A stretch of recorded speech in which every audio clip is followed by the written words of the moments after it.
Madame la ministre, mesdames et messieurs les parlementaires, mesdames et messieurs les élus locaux, chers amis et partenaires, chers adhérents, au risque de bousculer un peu la tradition, j'aimerais ouvrir ce colloque par une séquence vidéo.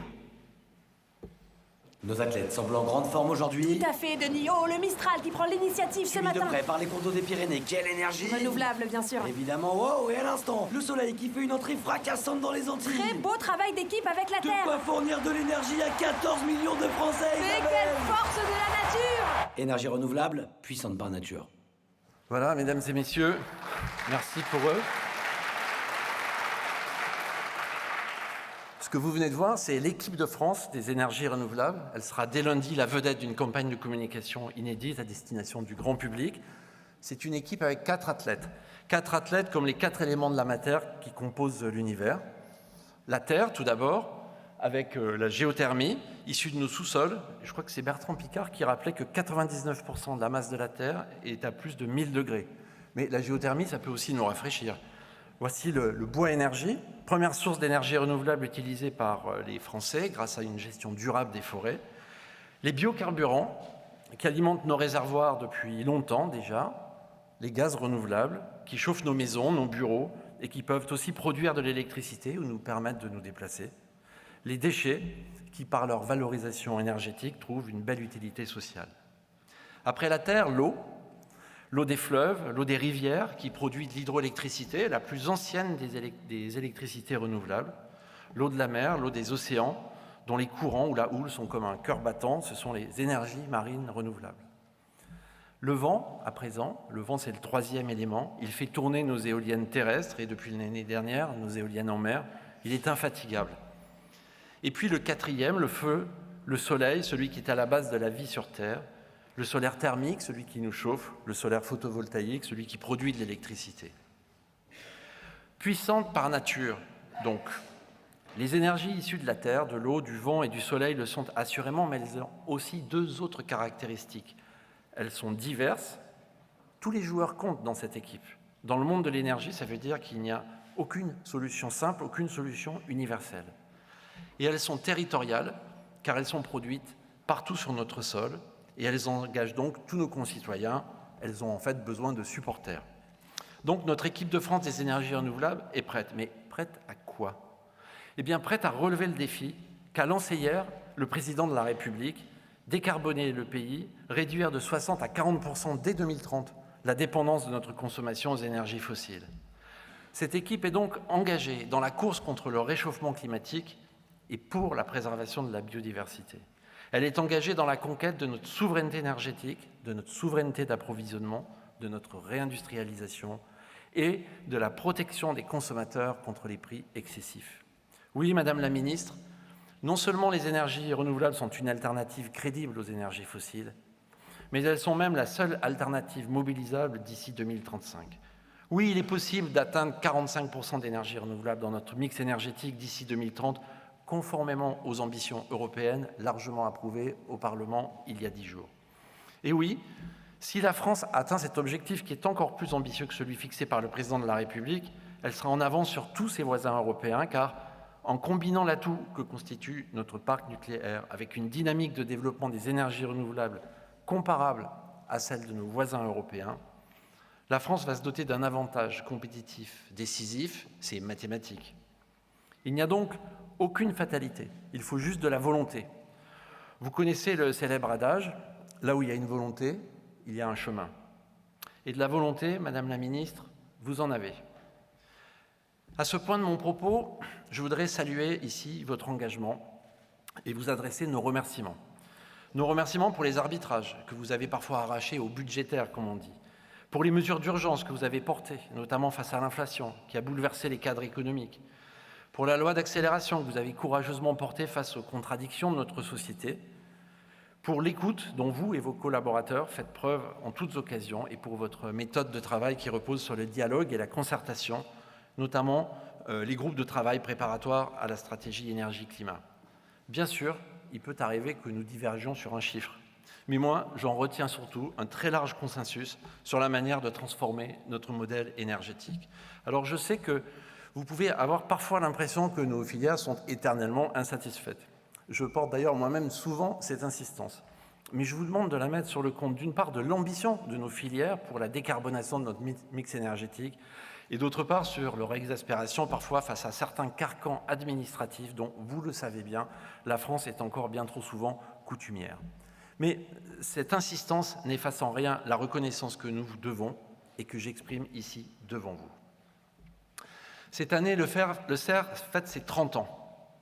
Nos filières sont désireuses de s'installer définitivement dans un partenariat stratégique et constructif avec le gouvernement.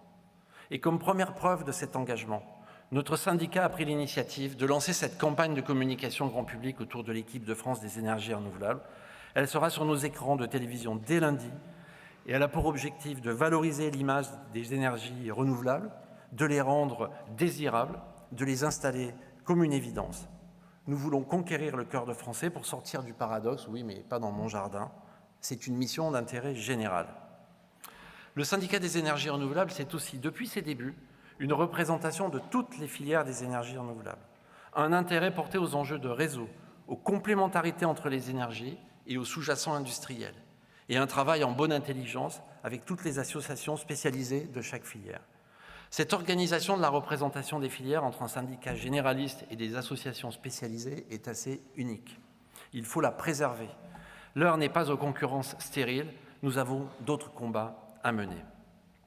Car c'est cette organisation qui nous permet aujourd'hui de vous présenter une vision globale de notre futur énergétique et de vous garantir sa faisabilité. Cette vision, c'est notre feuille de route. Elle s'intitule « Le temps des responsabilités », n'y voyez aucune référence littéraire. La première de ces responsabilités, c'est de préparer le pays à la grande transformation qu'a parfaitement dessinée RTE, l'électrification massive des usages, qui impose que nous produisions plus d'électricité dès cette décennie, c'est-à-dire avant l'entrée en service du nouveau nucléaire. C'est une rupture majeure. Seules les énergies renouvelables auront la capacité d'apporter massivement au réseau les électrons nécessaires. Et d'ici 2030, c'est l'éolien terrestre et le solaire, y compris au sol, qui y parviendront. C'est pourquoi nous voulons des trajectoires ambitieuses pour ces filières. N'ayons pas l'éolien ou le solaire honteux. Ils sont la clé du futur. Et au-delà, nous serons très attentifs à ce que le calendrier de la planification en mer soit tenu. Le président en a rappelé hier l'absolue nécessité pour que nous puissions avoir connecté les 18 gigawatts en 2035 et vous pouvez compter sur notre entière participation à ce chantier stratégique. Je n'ignore pas, bien sûr, les efforts que cette accélération suppose de la part de nos collègues en charge des réseaux de transport ou de distribution. Nous devons entrer avec eux dans une nouvelle relation pour mieux planifier, mieux prioriser les raccordements et également pour développer les services réseau, les moyens de stockage et de flexibilité. Car notre responsabilité collective, c'est qu'au moment où la demande d'électricité va exploser, car elle va exploser, il ne manque aucun électron à l'appel. Car sinon, nous aurions perdu la bataille de la décarbonation, la bataille du pouvoir d'achat et la bataille de la réindustrialisation. La deuxième responsabilité, c'est de reconnaître que pour incontournable qu'elle soit, la fée électricité ne peut pas tout. La géothermie et les bioénergies sont ses compagnes de route, si je puis dire. En 2035, elles devront satisfaire plus du tiers de notre consommation d'énergie, pour la chaleur, pour le gaz, pour les biocarburants. Et à la base de toutes ces bioénergies, il y a la biomasse. Cette biomasse est renouvelable. Les effets que peut produire sur elle le changement climatique ne sont pas une fatalité. L'action de l'homme peut stimuler sa production. Et sans la biomasse, nous ne bouclerons pas notre équation énergétique. C'est pourquoi, Madame la Ministre, nous nous félicitons de l'annonce que vous avez faite la semaine dernière chez nos collègues et amis de la FEDEN, afin de confier à l'ADEME un travail d'état des lieux de prospective dynamique sur l'avenir de cette ressource si précieuse. Nous souhaitons que ce travail associe toutes les parties prenantes, comme RTE a su le faire pour l'électricité, car nous avons besoin de consensus. Une troisième responsabilité consiste à embarquer le pays, à le convaincre de l'enjeu et de la pertinence des solutions. Prétendre qu'un projet d'énergie renouvelable serait sans aucun impact environnemental ou visuel, ce serait mentir. Aucun projet humain n'est sans impact. Mais ne pas mentionner l'apport considérable que constituent ces projets d'énergie renouvelable pour la société, ce serait malhonnête. N'oublions pas que l'une des premières causes d'atteinte à la biodiversité, c'est le réchauffement climatique. Donc n'agitons pas à tout bout de champ le chiffon rouge de la régression environnementale. Une quatrième responsabilité est celle qu'il ne faut pas craindre de confier aux élus locaux. Le consensus se gagne aussi sur le terrain, dans les territoires, et c'est là que se trouve une condition nécessaire de réussite. Nous formons le vœu que les comités régionaux de l'énergie deviennent des véritables parlements locaux de l'énergie. Les régions ont un rôle crucial pour planifier le mix énergétique territorial.